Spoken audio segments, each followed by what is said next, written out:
Hey, I'm Seth, and I'll unbox pretty much anything, and I, like you, am stuck at home with literally nothing else to do other than play the Nintendo Switch. In fact, I've been playing so much Nintendo Switch that I've actually broken one of my Joy-Cons, or at least gotten that Joy-Con drift situation that a lot of people are talking about. And so because of that, it's become a necessity for me to have to buy some new controllers. To be fair though, I did only really have to buy this one because this is the only one that's broken.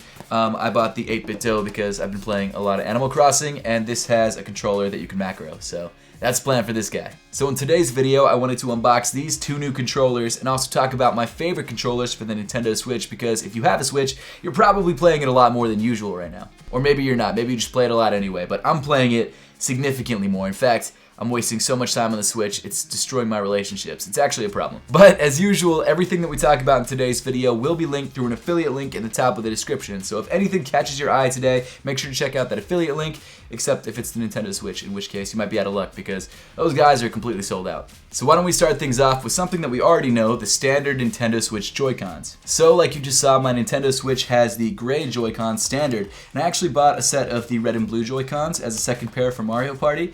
And unfortunately, the gray Joy-Cons actually got destroyed because a certain person that I spent a lot of time with decided to eat some oranges while playing Mario Party, and it just screwed up one of the buttons to where it doesn't even press anymore. And then on the red and blue set of Joy-Cons, which I bought in a box just like this, I started using those constantly because they actually worked, or at least they did used to work, and the joystick on the red side of the Joy-Con pair actually started drifting, which is the main joystick that you use for walking around in pretty much every game.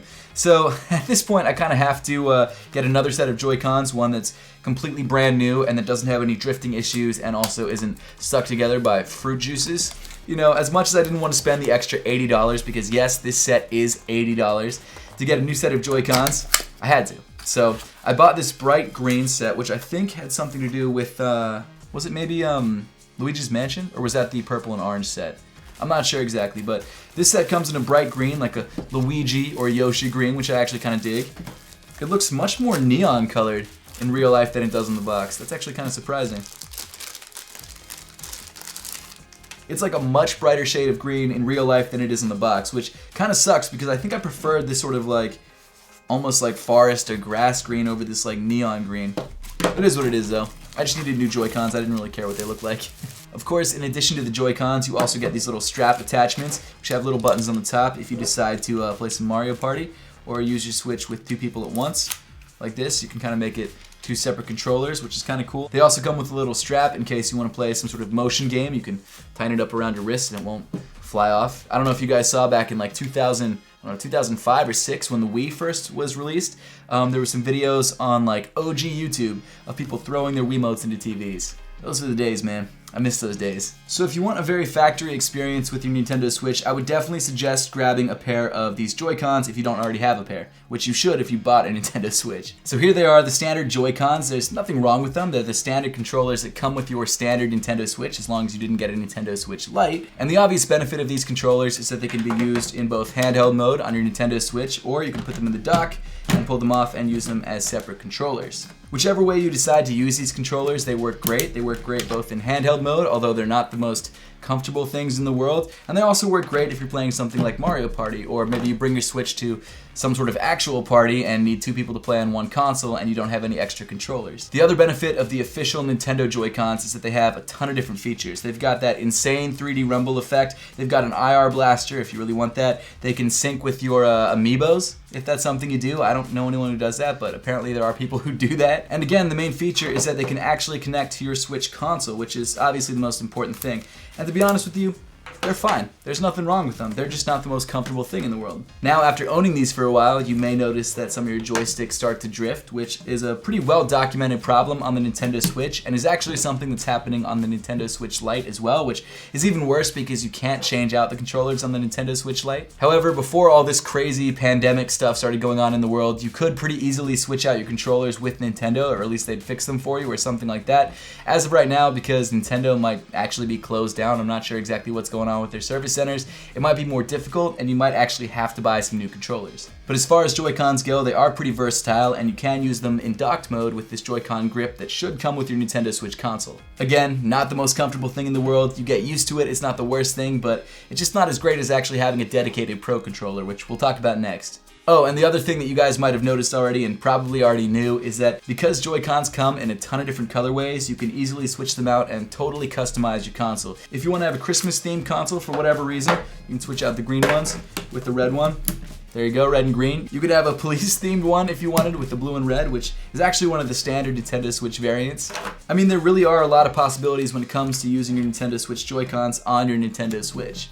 But moving on to one of the better options, at least in my opinion, you've got the Nintendo Switch Pro Controller. This is Nintendo's official Pro Controller or official PlayStation or Xbox type controller. It obviously doesn't switch like the Joy-Con controllers, but what's nice about it is that it allows you to have a much more comfortable gaming experience when you're at home, or if for some reason you want to travel with it, you can use the kickstand on your Switch and this controller. The other benefit of the Pro Controller is the D-pad, which as you can see is a standard D-pad, but if you look over at the Nintendo Switch Joy-Cons, it's just 4 round buttons. Now the reason for Nintendo doing that on the Joy-Con controller is because you should be able to use each Joy-Con as a separate controller, whereas on the Pro Controller you don't need that option, so they have the standard D-pad. Personally, I don't play a lot of games where you need a standard D-pad, however I know for people who like playing fighting games, this is kind of nice to have. The Nintendo Pro Controller is an excellent controller. It rivals the comfort of the Xbox One, and it has USB-C charging on the back, which is awesome. There are, however, a couple downsides. The first being that this doesn't have any kind of headphone input or mic jack. I didn't realize that was going to be a problem until I started playing some online multiplayer games like Fortnite, which you could definitely use a mic input on this controller for, but that's not really a big deal, and it's definitely not a deal breaker. The main deal breaker with the Nintendo Pro Controller is that this controller costs $70 brand new, which is insanely expensive. Yes, it's a great controller, but you can buy similar controllers on the Xbox One and the PlayStation 4 for like $50. So if you can afford the Nintendo Pro Controller, it's definitely worth picking up. However, if it's too expensive, there are other options. For only $50, you can actually pick up the 8BitDo SN30 Pro Plus. Now the reason that I personally picked up this controller was not because I needed a second Pro Controller,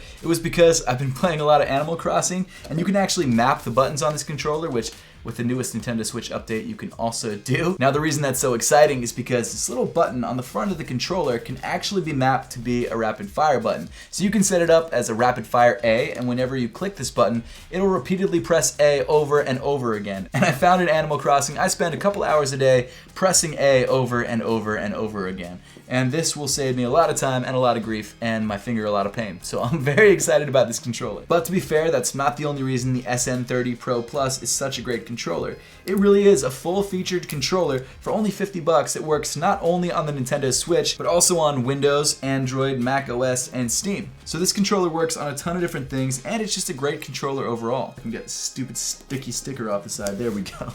There we go.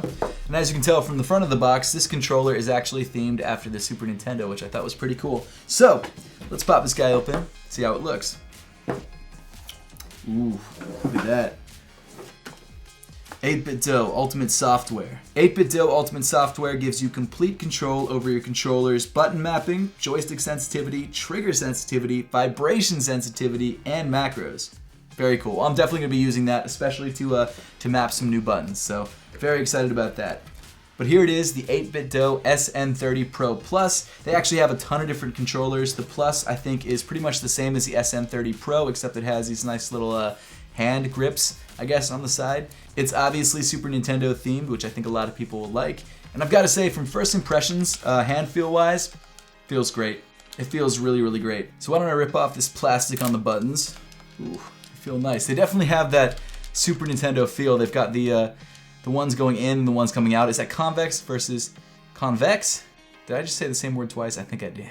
You guys know exactly what I'm saying. I shouldn't have made this a bigger deal than it is, but I did, so that's great. The joysticks are placed like PlayStation joysticks and not like the Nintendo Pro Controller joysticks or the Xbox One's joysticks, which are kind of flipped. And I think that's fine. I don't have a problem with that at all. I'm used to playing on PlayStation, so it doesn't really affect me. But if you're not used to playing on PlayStation, it might be something that you have to get used to. The buttons all feel really nice. It feels great in the hand. It fits really nicely. But the one thing I will say is that it does seem slightly wider than the Pro Controller. It definitely is. And also probably a lot of other controllers that you're used to playing with. However, to be fair, it's not as wide as the Nintendo Switch in handheld mode, so if you're used to that, you can definitely get used to this. Also in the box, it looks like we've got a USB-C charging cable, which I believe can also be used to plug into the system, and you can play wired so that there isn't any lag. And then of course, you've also got the instructions. Another kind of small bonus is that the battery pack is actually removable. It's still rechargeable, like it's still a rechargeable battery pack, but you can actually pop it out and use standard AA batteries if you want. I'm having trouble popping it out, but rest assured it can be popped out somehow. We're just going to leave it in there. I wasn't planning to switch it out anyway, so no big deal. I'm going to be honest, I'm really excited about not having to hit any more trees in Animal Crossing, so again, that's the reason that I bought this controller, but now that I have it, I think it would be a good replacement for a Pro Controller if you didn't have one. So that pretty much covers all your bases when it comes to your Nintendo Switch controller needs, at least for the standard Nintendo Switch controller. If you have a Nintendo Switch Lite and you want to grab something that's more of a Pro Controller, I would definitely suggest the Nintendo Pro Controller if you can afford it, or the 8-bit SN30 Pro Plus, because it's an excellent controller at a pretty reasonable cost of $50. Obviously, if you want the full-featured 3D rumble and motion control, you do want to get the Nintendo Switch Joycons, because they're the only ones that allow you to have two separate controllers in two different hands. I think that's a really cool feature. However, if you're looking for a more standard gaming experience, these are both great, especially if you're playing this console in docked mode. Of course, there are a ton of different controllers available on the market from a ton of different manufacturers, but these I think are the best. You've got two official Nintendo options, and you've got one extra option from a very reputable controller maker who makes really high quality controllers. So if you don't want to grab either of these, I definitely suggest grabbing the 8-bit Do. But with that, we pretty much wrap up the video for today. Don't forget that you can check out any of the products that we talked about in today's video through those affiliate links in the top of the description. And as always, thank you so much for watching. Make sure to subscribe if you haven't yet, and I'll see you all in the next one.